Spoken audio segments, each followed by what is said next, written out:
Whether you're studying for an exam, learning a new language, or developing a new skill, studying can take days, months, or even years. However, what if I told you that you can learn faster by actually doing nothing? Famous Stanford neuroscientist Andrew Huberman describes this phenomenon as the gap effect. What on earth is the gap effect? The gap effect is basically random 10-second breaks taken within a study session which help us to achieve a better learning and a better assimilation of the information that we are actually studying. How does this actually work? The brain is quite a complex organ, and various areas of the brain are involved in both memory and learning. The main areas of the brain involved in memory and learning include the hippocampus, the basal ganglia, the prefrontal cortex, the cerebellum, and the amygdala. Learning can be sensory, it can be emotional, it can also be motoric. Therefore, for example, every time you hit the gym, you're getting muscle memory. Every time, for example, you experience a bad emotion,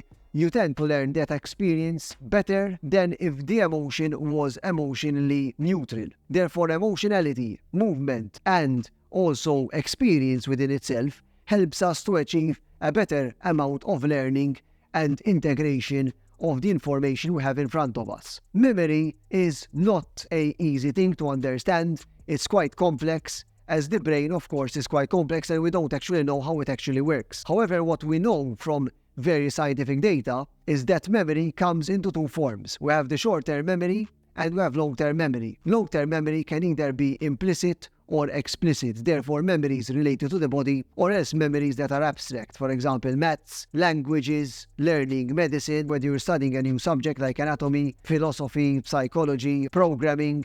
And memory formation takes time. Therefore, most of the memories we acquire are usually of short-term nature. They last a couple of minutes to a couple of hours or days, and these are usually forgotten. However, in order for these memories to go into the long term, they need to be accessed on a regular basis. And in this comes the idea of spaced repetition. In spaced repetition, you're basically repeating an action over and over again over a spaced amount of days, so the information that you forget is replenished and it is strengthened by undergoing neuronal plasticity. Whenever a neuron fires, it creates a synaptic connection with another neuron, and the more you fire these neurons over and over again, the greater is the connection. Neurons that fire together wire together. Huberman suggests a 4-step process that can help us achieve a better learning outcome by following basically 4 simple steps. The first thing Huberman suggests us to do is becoming alert. How can one become alert? Basically, becoming alert is increasing your alertness and increasing the blood flow to the brain. Therefore, Huberman suggests taking deep breaths. However, I personally like to go for a walk. I either go to the gym, do some meditation or some yoga and listen to some music. The second step Huberman suggests is to become focused. The becoming focused step is one of the hardest things to do because in our day and age, we're surrounded and bombarded by digital media. We have notifications going off on our phone, on WhatsApp, on Messenger. We have distractions from TV, from series, etc., etc. In order for us to get focused, one must first find a quiet and calm location to study in. One must feel comfortable as much as possible within that location, and of course, you have to eliminate all forms of distractions. Therefore, turning off notifications from your phone, putting your phone on airplane mode, and avoiding talking to your friends or to your girlfriend for a couple of hours, isolating yourself into your room and becoming focused. And it's also important that where you study, the environment you study in, helps you achieve a better amount of focus. If you're studying in a cluttered environment, of course, you're not going to focus because your environment is chaotic.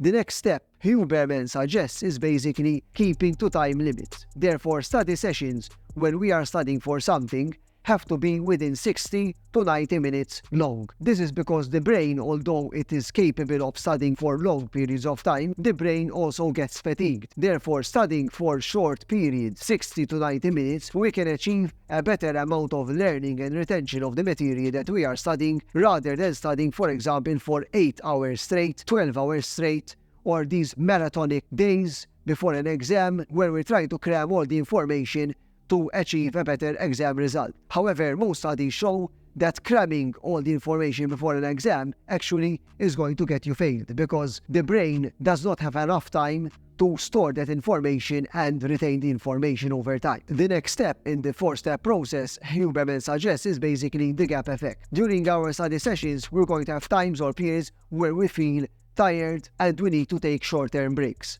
These short-term organic breaks, around 10 seconds in duration, help us to retain the information better. And according to Huberman, a process which similarly happens during sleep occurs in our brain. Most of the information that we have been processing in our study session, the information is being pushed into the long-term memory by various aspects of physiological function. Either, for example, there is increasing plasticity, or else we have, for example, increased amount of consolidation of that information. You're basically editing the information, you are removing what is unnecessary, and you're retaining what is necessary and pushing that into your long-term memory. All of this has to be integrated with a healthy and active lifestyle. Therefore, post-study session, Huberman suggests resting, taking a 20-minute nap or rest where you're actually doing nothing, and in this period of time, most of the memory consolidation is happening, and this is where you're actively learning. So after looking at all of these steps, it's also important to note that all of this has to be incorporated into a healthy lifestyle. Therefore, studying by itself is a way of us achieving better results. However, if your body is not healthy and you're not sleeping, you're not eating right, you're not keeping yourself fit, you're not going to achieve the best results you can actually achieve for that particular thing you want to learn. Therefore, when we study, we also have to look at it from the point of health, and it's also important to incorporate health, healthy lifestyle, a good nutrition, and a good exercise routine into the study sessions. Having a healthy body and a healthy mind is the basis of a better learning experience. I hope this video was interesting, guys. Thanks for watching the video, and see you in the next one.